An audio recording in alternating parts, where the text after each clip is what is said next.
Inna lillahi wa inna ilaihi raji'una. Inna lillahi wa inna ilaihi raji'un. Inna lillahi wa inna ilaihi raji'un. Dukkan abin da Allah ya bayar nashi ne, kuma dukkan abin da Allah ya karba nashi ne. Kowane abu yana da nashi ajalin abun ambatawa a wajen Allah. Allah ya jarabce mu a jihar Gombe da rashi kuma na uba mai girma Yariman Gombe. Kuma babban hakimin ƙasar Gombe. Alhaji Abdulkadir Abubakar Umar.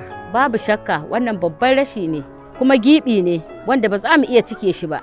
La'akari da ɗumbin dattaku, hangen nesa, sadaukarwa da kuma salon shugabanci da Yariman Gombe ya rayu da shi a cikin garin Gombe. Sanata Ibrahim Hassan Dan Kwambo ya samu kyakkyawan goyon baya a wajensa a lokacin da ya yi gwamna tsawon shekara 8, har yanzu kuma da yake matsayin sanata mai wakiltan Gombe ta Arewa a majalisar dattijai. Ibrahim Hassan Dan Kwambo ya tasirantu kwarai da shawarwarin da yake bashi matsayinsa na uba da kuma addu'o'in da yake a dukkan lokuta.